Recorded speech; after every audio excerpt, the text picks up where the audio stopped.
안녕하세요. 오래 기다리셨죠? 강마루와 도배 시공 후기입니다. 저희는 원래 두껍고 폭신한 장판을 하려고 했는데 전문가의 강력한 추천으로 강마루로 진행하게 되었어요. 당연히 장판보다 강마루 가격이 더 나가지만 장판은 곰팡이 위험도 있고 기능적으로나 미관상 더 나은 강마루로 결정했습니다. 이번에도 먼저 시공 전 알아두어야 할 것들에 대해 말씀드릴게요.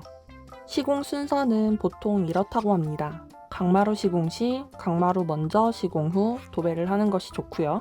장판 시공 시 도배 시공 후 장판을 하는 것이 좋다고 합니다. 바닥에 시멘트를 부은 경우 보일러를 풀가동해서 최대한 양생할 것, 마루 시공 전전날까지 계속 가동시키고 시공 전에는 충분히 식혀주어야 해요.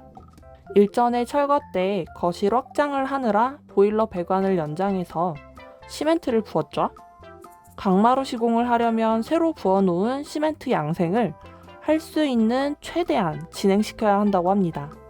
양생이 충분히 되지 않은 상태에서 마루 시공을 하게 되면 콘크리트 균열에 따라 시공한 마루가 찢어질 수 있다고 합니다. 이런 경우는 시공사의 잘못도 그 누구의 잘못도 아닌 자연적인 현상이기 때문에 반드시 잊지 말고 수시로 체크해서 진행해야 해요. 수시로 보일러를 체크해야 하는 이유는 다른 시공을 함께 진행하는 경우 시공하시는 분들이 일하다가 더워서 끄실 수 있어요. 누가 언제 껐는지도 모르고 있다가 나중에 하자가 생기면 나만 손해겠죠? 걸레바지와 몰딩은 부족하지 않게 미리 준비해서 시공 때 부탁할 것. 저희는 목공 때 목수님이 알아서 여분까지 준비를 해주셨어요.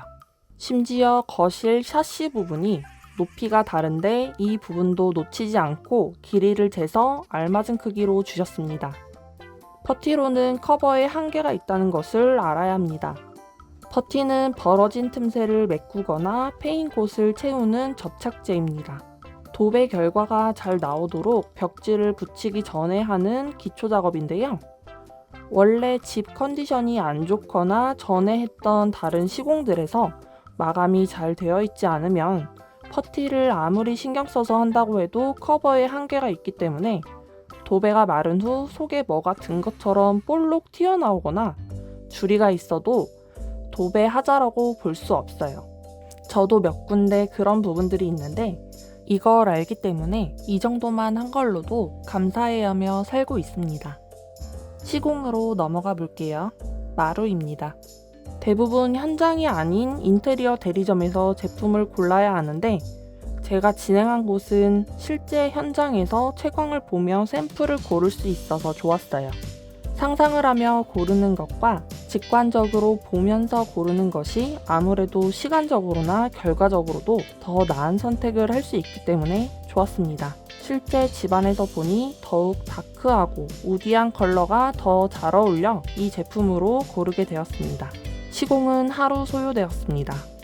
접착제를 친환경 제품으로 사용하시더라고요. 황토 성분으로 냄새도 나지 않았고 아낌없이 꼼꼼하게 시공해 주셨어요. 접착제를 아끼며 사용하게 되면 바닥을 두들겼을 때 퉁퉁 빈 소리가 난다고 합니다. 그게 바로 하자라고 하더라고요. 시공 자체는 잘 되었으나 잡음이 몇 가지 있었어요. 그중 하나를 이야기하자면 10만원 추가금 내고 제 시간에 보양 마감을 못해 제가 돕기까지 했는데 이렇게 하시더라고요. 현장 방문 오셨던 사장님은 시공이 잘 끝났는지 확인조차 안 하시다가 입금 연락에 화가 치밀어 올라 따지고 드니 그제서야 상황 인지하고 다음날 도배 시공 중에 오셔서 부족한 보양 추가로 해주고 가셨어요. 너무 성의 없어서 후회스러운 시공이었어요. 보양은 셀프로 해도 쉽게 할 수 있으니 가급적이면 직접 하시고 고기 사 드시는 것을 추천드려요. 다음은 도배입니다. 현장 방문 때 LG 실크 벽지 샘플 책자를 가지고 오셨어요.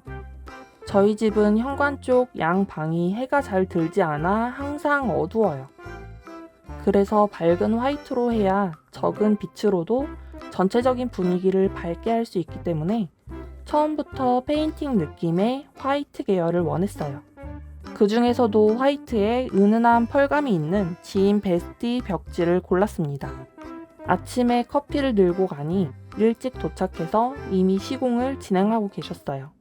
기존 벽지를 뜯어내는 것부터 시작되었는데 현관문에 들어가자마자 전날 돈 주고도 안 해놓은 현관 타일 보양을 해놓으셨더라고요. 게다가 화장실을 보고 깜짝 놀랐습니다. 시공을 진행하면 이래저래 물이나 화장실을 사용해야 하는데 보양을 해놓으셨어요. 새 화장실에 사용감이 생기면 기분이 안 좋지 않겠냐면서 이렇게 배려를 해주셨습니다. 셀프 인테리어계에서 워낙 유명하신 분이고 특히나 담배에 대해 먼저 말씀해 주셨는데 실내에서는 절대 담배를 피지 않으신다고 하셨어요.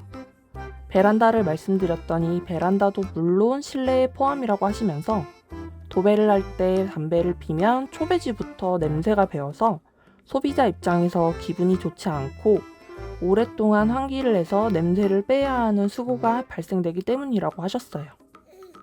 게다가 모든 자재를 친환경으로 사용하시기 때문에 이 부분에 대해서도 자신감 있게 말씀해 주셨었고 새집 증후군 없애는 업체를 따로 쓰지 않아도 될 정도로 냄새가 나지 않았어요.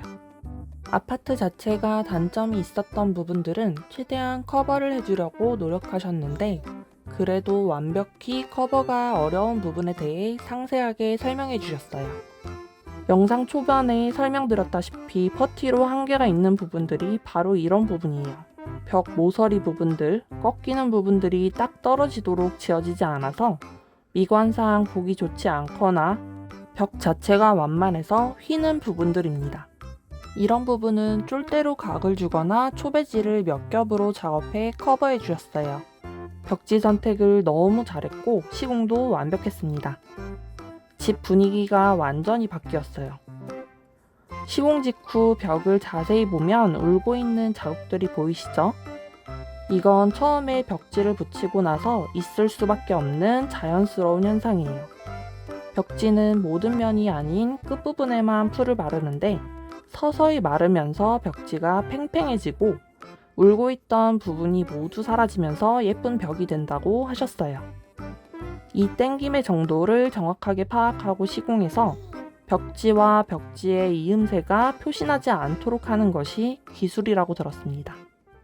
혹시라도 문제가 생기면 바로 연락 달라고 하셨는데 연락드릴 일 없이 완벽했습니다. 조명까지 설치하고 난 후 거실에 앉아 있으면 벽지에 눈길이 가는데요.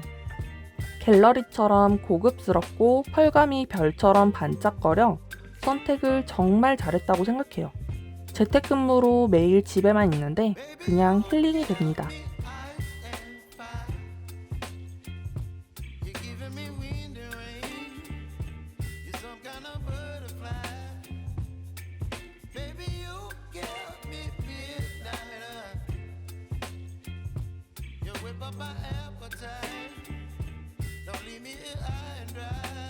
그럼 저는 이케아 부엌 시공과 오일링 영상에서 뵙겠습니다. 시청해주셔서 감사합니다.